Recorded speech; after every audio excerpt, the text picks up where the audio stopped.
네, 다섯 번째로는요, 돈을 잃었는데 친구들이 요즘 주식 어떠냐고 물어볼 때, 뭐 이런 경우는 사실 별거 아니죠. 내가 주식 투자를 업으로 삼는 걸 아는 친구들이 가끔씩 주식이 어떠냐고 물어보면 말로는 괜찮다고 하지만 고양이가 말하는데 왔네. 일로와. 아이고. 히피가 왔네요. 말하고 있는데 고양이가 왔어. 말로는 괜찮다고 하지만 계좌가 박살난 경우에 그럴 때마다 쓴 웃음을 지으면서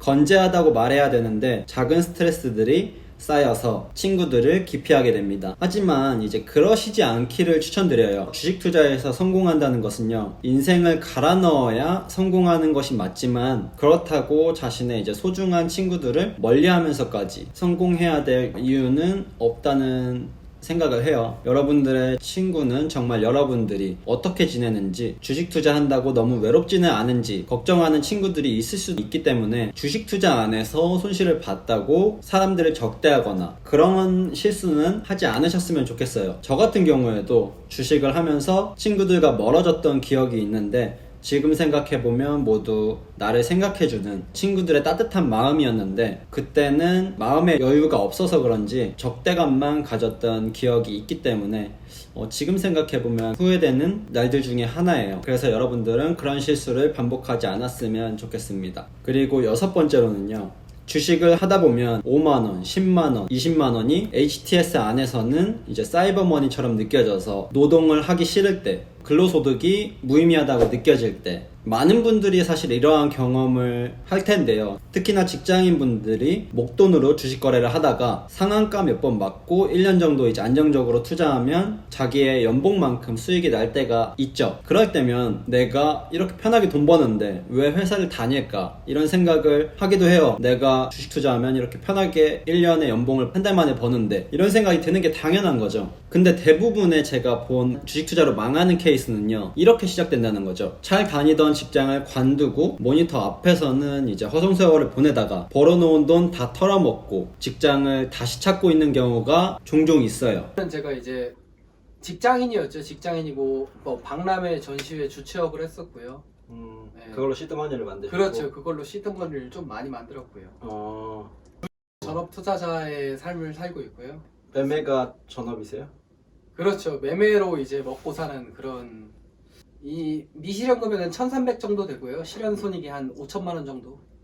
월에 한 1,000만 원 정도 일고 있어요. 제 주변에서도 저를 보고 혹은 회사 생활 중에 이제 큰 수익을 몇 번 운 좋게 낸 경우에는 대부분의 결과가 좋지 못했어요. 그래서 저는 전업 투자를 오래 하면서 돈의 가치가 너무 사이버머니처럼 느껴질 때는 저의 방식 중에 하나인데, 큰 손실이 날 때는 이동할 때 지하철을 이용한다던가 버스로 이동한다던가 그런 방식을 하고 있어요. 저는 특별히 이제 출근하거나 퇴근하는 게 없기 때문에 사실 대부분의 경우 차로 이동하는 게 저한테는 익숙하죠. 그런데 이제 손실이 크게 나는 날은 버스나 이제 지하철을 타고 목적지까지 이동하면서 돈의 가치를 조금 더 느끼고자 그런 방식을 하고 있는데요. 가끔씩 손실이 크게 나면 대중교통으로 이동하는 것도 좋은 초심 찾기 방법인 것 같아요. 또 제 주변에는 이제 손실 나는 날 대리운전을 뛰러 간다거나 이제 그런 방식을 사용하시는 분들도 있다는 거 참고하시면 좋겠습니다.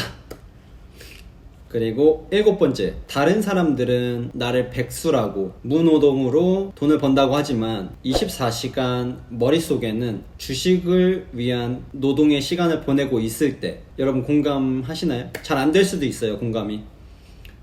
사실 전업 투자자를 백수라고 부르는 것은 굉장히 익숙한 말이죠. 저도 백수라고 불리는 것이 굉장히 익숙한데요. 그만큼 전업 투자자라는 직업 자체를 직업으로 보는 것도 굉장히 드물고요. 그리고 이 행위 자체를 노동으로 보는 사람들의 시선 자체가 전무하기 때문에 전업 투자자는 굉장히 힘든 직업이에요. 출근도 없지만 퇴근도 없다는 거죠. 전업 투자를 열심히 하고 계신 분들은 느끼시겠지만 마켓이 열리는 9시부터 3시 30분까지는 치열하게 거래해야 되고, 그 이후 시간은 다음날 거래할 종목을 찾거나 시장을 분석하는 데 시간을 많이 할애하죠. 그렇지 못한 경우에는 다음날 손실로 돌아오기 때문에 하루도 마음의 여유가 없다는 거예요.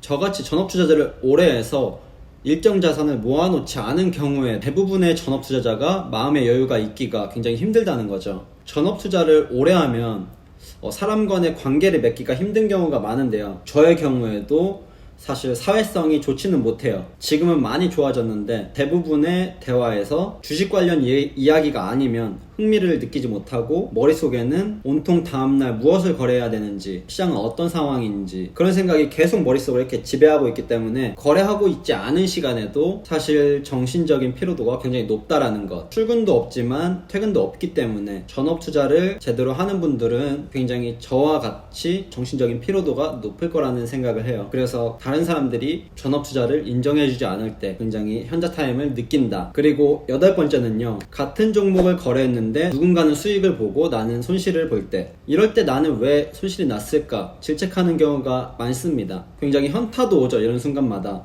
하지만 이게 굉장히 당연한 거라고 생각하시면 마음이 편해져요. 왜냐면 누군가는 나와 다른 지점에서 사고 팔았기 때문에 그들은 수익을 보고 나는 손실을 보는 거죠. 포커스를 그 사람들한테 맞추기보다 나에게 맞추면 굉장히 해결되는 문제예요. 내가 잘 매수했는지, 내가 제대로 매도했는지, 원칙대로 움직였는지 그거에만 집중하면 된다는 거죠.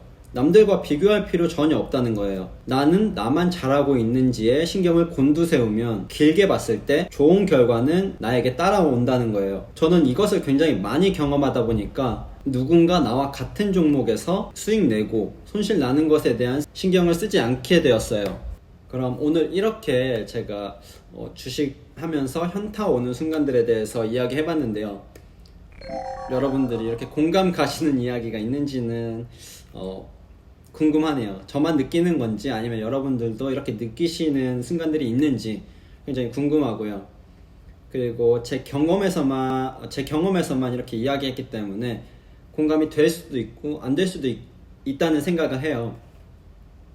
그래서 여러분들이 느낀 이제 주식하면서 현타가 오는 순간들에 대한 의견을 이렇게 댓글로 적어주시면 저한테도 굉장히 큰 도움이 될 것 같기 때문에 많이 이렇게 적어주시면 감사할 것 같아요. 그러면 다음 영상에서 뵐게요. 안녕.